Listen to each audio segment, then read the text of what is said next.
Hello, my name is John Husband and I'm part of the To Train team. I'd like to welcome you to the To Train Food Safety The Facts video series. We're going to start the series off by looking at the BRCGS Global Standard for Food Safety requirements. And the first clause we're going to look at is internal auditing. So what I'd like to do is to start off with is I'd like to go through the standard and identify which of those clauses that are directly related to internal auditing.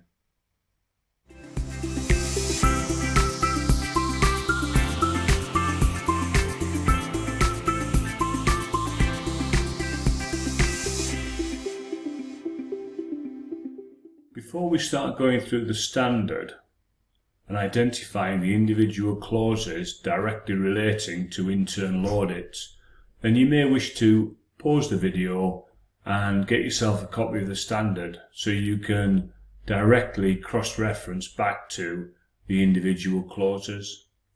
The first clause that you'll come to as you go through the standard is 3.4 Internal Audits, which is the statement of intent. So what do we mean by statement of intent? The statement of intent details the expected outcome of a clause.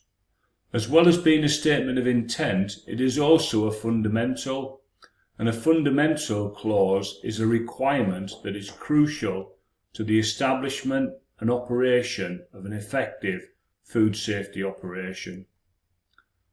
The next clause is 3.4.1, and this is all about internal audit programs and requires sites to detail the audits that they intend to carry out within the next 12 months. We then have 3.4.2, and this is all about auditor competency, and it also details the fact that auditors are not allowed to audit their own work. 3.4.3 then looks at the audit program implementation, which basically means where we've got an internal audit program, then the site needs to provide the appropriate resources to ensure that the audit program is fully implemented and maintained. The next clause is 3.4.4, which doesn't directly relate to internal audits, and it's all about GMP inspections. And what the standard says, or the clause says, is where we have open products, then we need to undertake GMP inspections at least monthly. So those are the main clauses directly related to internal audits. And what I'd like to do now, before we start looking at the specific requirements of those clauses, I'd like to look at the reasons for internal audits.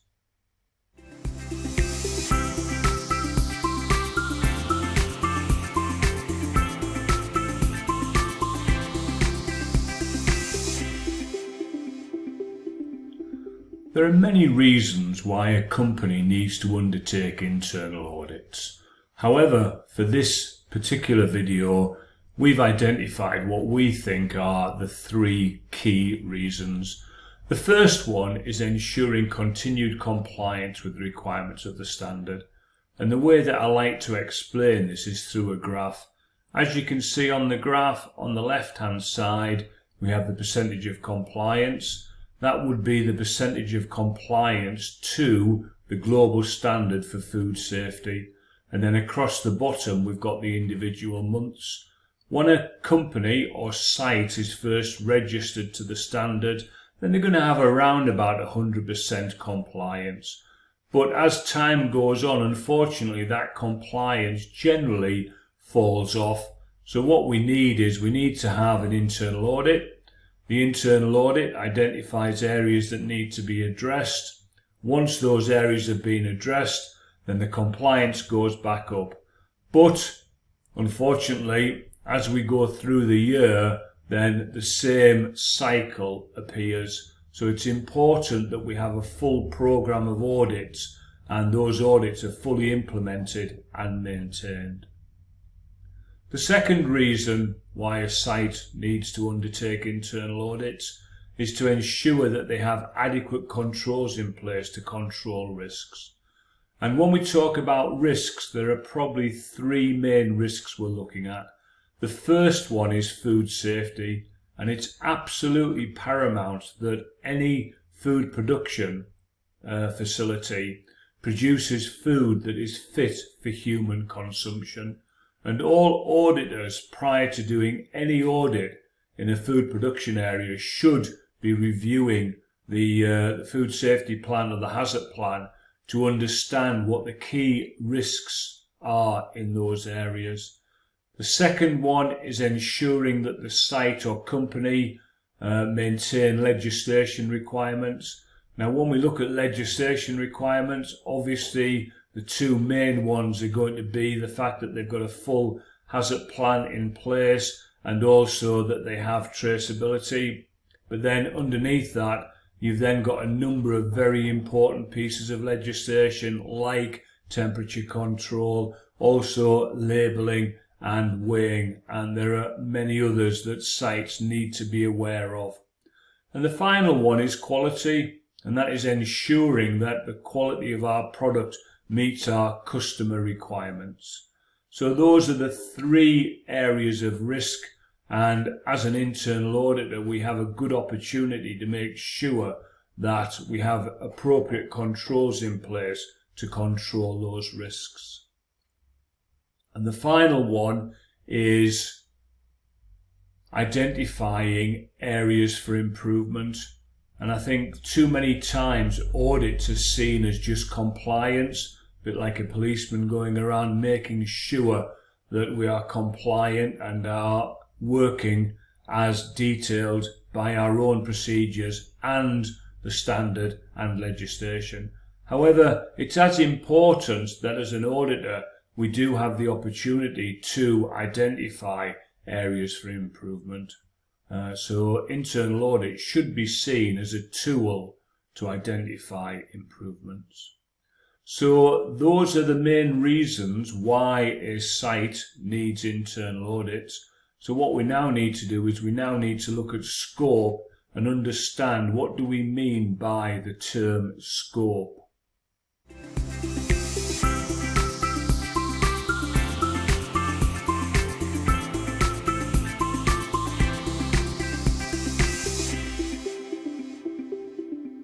So what I'd like to do now is look at scope and what do we mean by scope. So for me, scope can be broken into two. There is both the macro and the micro level. The macro level is ensuring that our internal audit program covers the food safety and hazard plan and also the food safety quality management system. So by the end of the year, when we've completed the program, we are confident that we've covered all elements of those two areas. The next level down is then the micro level, and this is the actual scope of audit being carried out. So when we're asking somebody to undertake an audit, then we should be very clear about what areas, processes and procedures we are expecting them to be auditing, and it should be clearly defined and documented of what has been covered by the auditor. So the scope should be very clear. So that really just takes you through scope.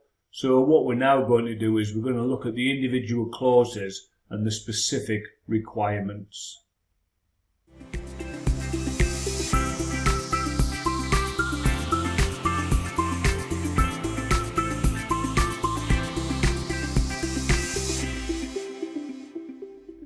We're now going to look at the specific clauses that are directly related to internal audits and their requirements. So we're going to start off with 3.4.1. If you go to your standard and you have a look at clause 3.4.1, you will see it is all about internal audit program. And the easiest way to explain this is by giving you an example of an internal audit program. So that is a typical internal audit program.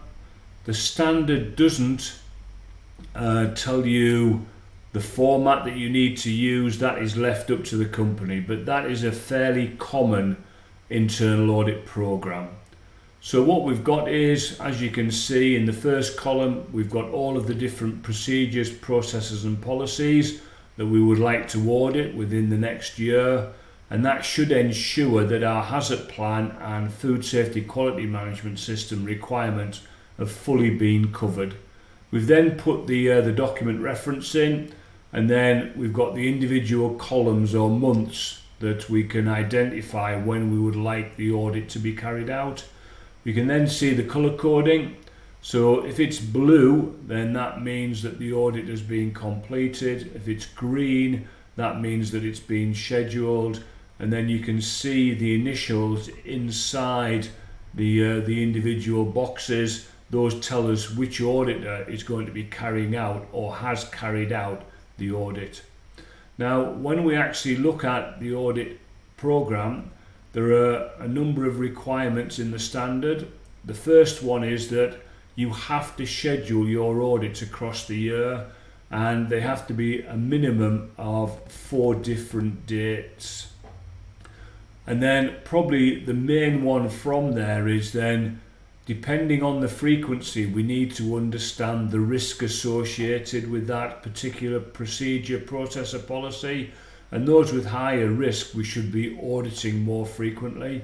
So we're now just going to look at a way that a company might be able to determine the frequency or the risk associated with procedures, processes and policies that would allow them to determine the specific frequency. So what we've done is we've created an internal audit risk matrix. The first 2 columns are exactly the same as your internal audit program, but then after that we have put across the top legislation, industry issues, customer complaints, previous audit, NCRs, a score and number of audits. So what a company can do is they can start off and they can look at legislation and say, okay then, which procedures, process or policies have no direct link to legislation, and therefore they would score a 1. If they have a specific link to legislation, such as HACCP, then they would score a 5.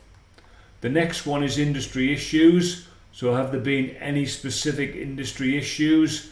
And if there hasn't, then directly related to the procedure, the process or the policy, that would then score 1. If there has, that would then score a 5. Customer complaints is at 3 levels. The first level is where we haven't had any complaints, and that would then score a 1 for the procedure, process or policy. If we've got complaints and we've got in between 2 and 3 directly related to a process, procedure or policy, then that would score a 3. And if we've had more than 4 complaints and they're directly related to a procedure, process or policy, then they would score a 5. And then the final category is the number of NCRs or non-conforming reports that you've raised at the previous audit. So if the particular procedure, process or policy didn't get any NCRs, then that would get a 1. If it ended up between 2 and 3, it would score a 3. And if it was equal to or greater than 4, it would score a 5. So using the category, we can now complete the table. So when we complete the table, it looks something like that. So we then need to add up the scores. So again, we can add up the scores and we've now got a total in the score column. What we now need to know is the criteria and what determines the frequency of audits. So we can now add that and the number of audits. So if, for argument's sake, the score is in between 4 and 9, then it only requires 1 audit per year. If it's between 10 and 15, then the procedure, process or policy would need to be audited twice. And if it's in between 16 and 20, then it would need to be audited 3 times. So we've now put in the scores, or the number of audits, and as you can see, labelling requires 3 audits, whereas metal detection only carries 1 and traceability requires 2. So you can then use that information to then set up your internal audit program. The benefit of using this system, if things happen through the year, then we should come back in and amend the internal audit risk matrix, and also leading on from that we would then need to amend the internal audit program. So that takes you through clause 3.4.1, an internal audit program.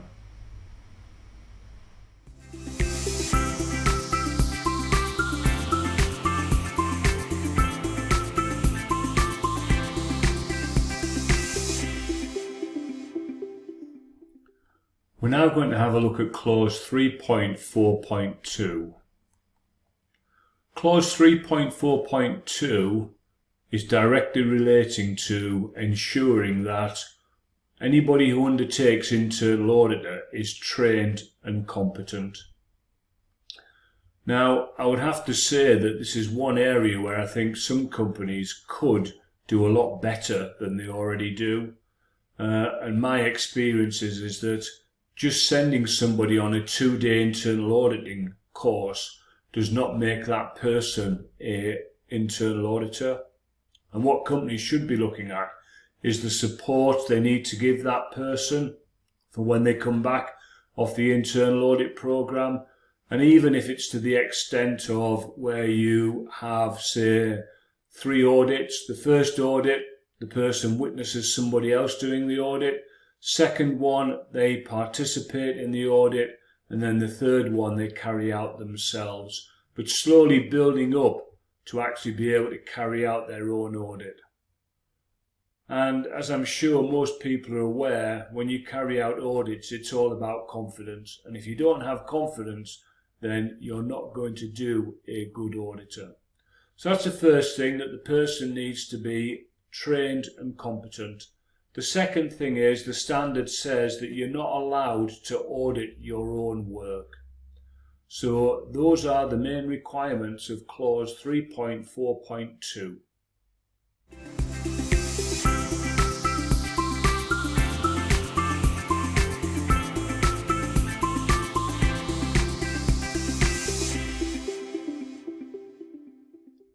We're now going to look at the last clause, which is clause 3.4.3, which is all about the implementation of the internal audit program, which was generated as part of clause 3.4.1. So when you read through the clause, there are 5 key requirements, and the first requirement is all about ensuring that the internal audit program is fully implemented. And what this means is sites need to provide the appropriate resources to allow the program to be implemented and maintained. Following on from there, we've then got, once the audit is completed, then an audit report needs to be generated, and that audit report needs to detail conformity and non-conformity. So what we mean by conformity and non-conformity is all of the good practices and documents that the auditor has seen, and all of the not so good practices and documents that the auditor has seen. Once the report has been generated, then the findings of that report need to be communicated to all staff involved in the audit. Now, unfortunately, if the audit has raised some non-conformities, then we need to see the appropriate corrective and preventive action. The corrective action is the immediate action to put the problem right, and the preventive action is the action to stop it happening again. Both corrective and preventive action need to be undertaken by the auditee. And it's also important that when we determine the preventive action, that we use root cause analysis to get down to the root cause, so the appropriate preventive action plan can be put in place. And then if we've had to put in corrective and preventive action, then that corrective and preventive action needs to be verified to make sure that it has been effective. And if it hasn't been effective, then we need to revisit the corrective and the preventive action. The only other area that you could consider, which isn't detailed directly in the standard but is in the guidelines, is how long do we need to keep audit reports? And the standard provides guidance of 2 years. So that completes the video on the global standard for food safety internal audit requirements.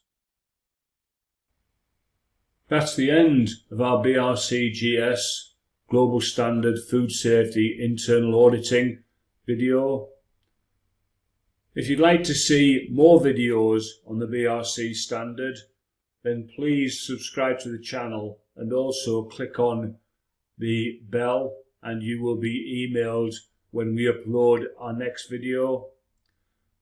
If you're interested in undertaking either a 2-day internal auditor course or a 5-day lead auditor course, then please contact us on 01642 55 15 92, or you can go directly to the website at totrain.co.uk and you can get access to all of the courses, details of the courses, and you are able to book through the website.